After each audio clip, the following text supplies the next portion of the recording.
G'day everyone, we're here on a beautiful windy day at Nuggets Rest. Got my beautiful 8-year-old Australian stock horse gelding dreaming a drover, and I want to show you a halter that I've come up with to make it easy for my darling wife Em to catch and release my horses, because I normally have 7 or 8. You'll notice how I've opened the piece right up, so when Em goes to catch them, when they're all lined up, she can just walk up, slip the nose in, take the right ear and the left ear, and then draw up, and then the horse is secured. I have them set up with drover, and I have little pieces here. If you watch the video long enough, I'll show you how they go. But I want to be able to put my fingers through there so it's not too tight, and I have a keeper underneath, because that without that keeper it would pull down tight on his nose. Once it's over there, I can just come and secure by going through, around and back through. And as my darling wife Emily said, that's a hard knot for a lot of people to get. It's the prettiest knot that I've seen for that. But you can do things like this. You could just make a catch like that there and go through and pull back through. It's not as pretty, but it'll hold. You can do like a halter one where you go through, over the top and back down. The whole idea is that it just stays in place to stop them rubbing it off over their ears. And so there's my darling boy. I love putting it on like that. It makes it very easy for Em when she goes to catch. And to release, we just do the same. And this is what I love most, is after I've done a show, I'll come home and I'll have them all lined up and I'll say, "Thank you very much, mate, you've been a good boy." And I let him pop out of there. And even when they're hot, even when they're really excited, they all seem to stand a little while. They don't just turn and run away. The way I have the halter here right now, it is able to be made bigger for the heavy horse or smaller for the foal. This stays the same each time, and these go up and down, and this goes in and out. So we can have it just however we like. Then when we want to set it for our favourite horse, say if I was to set this for Dreamer, I would go and put it on Dreamer, be happy with it was all set in place. The shortest one goes in down here.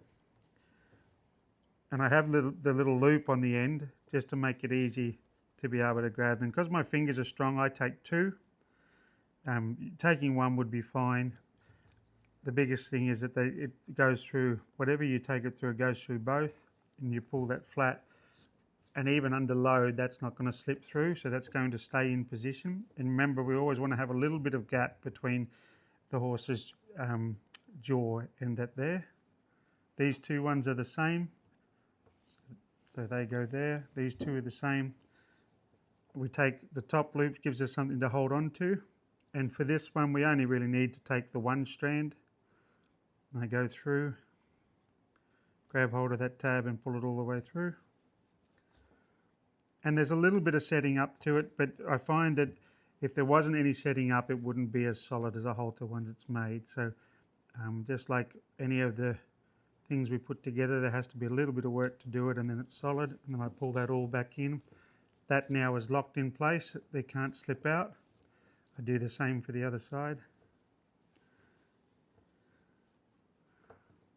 And whether you do 1 or 2, this time I'll only do the 1. I do have a little set of pliers, these little fellas here that I can use if I needed to push in there. I make everything very tight in the beginning, and then they'll work as they go. So just go through there, make the other one here, and put the little end through here. If you have it set up and you like the way your halter looks and you don't like the little tabs, you can just cut those tabs off if your halter's going to stay in the same place. But that now makes that fixed so it can't go up and down. And then you want to put in for your throat latch. So I'm going to go 2 there. I go in with the loop.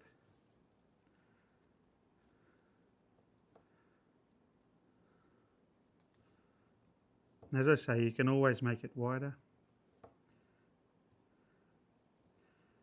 And just go back through itself. And after you've done it, you just snug it back down again so it looks neat. And then I just make sure that this is exactly very close to the same side there. So that's even there. I can take 2, but you can also take 1 and just put that knot through that gap there. And that pulls down tight and you snug it all up, and then that would be for whatever horse that I've set it up for. That would fit in the same every time. You just open this up to put it on and then snug it down, and it's the same every time. And this is just to keep it in place, and it sits really nice. So I'm in here with my beautiful mare and foal. I've made this halter super big, as though I've just put it on a Clydesdale or a Shire, and obviously that's way too big for the mare. So what I do is I can do it two ways. Because she's lovely, I could just fix it up on her. But I just have a look at the size of her head and I just pull it up as I go. The more you do it, the better you get with the understanding of it. This darling girl's Showgirl and the mother of Tempe. They're in because Tempe had got out and hurt herself, so she's got to be sprayed twice a day. So that sits beautifully on her. Now she catches lovely, but I'll have to catch the little red terror. She's beautiful. I caught her once today to spray her already. Hey, sweetheart. Darling little girl, aren't you? And I'm going to do the same thing with her before I go. I mean, obviously that there is way too big for her. And when I used to have it set, I'd have to use this a different halter for her. So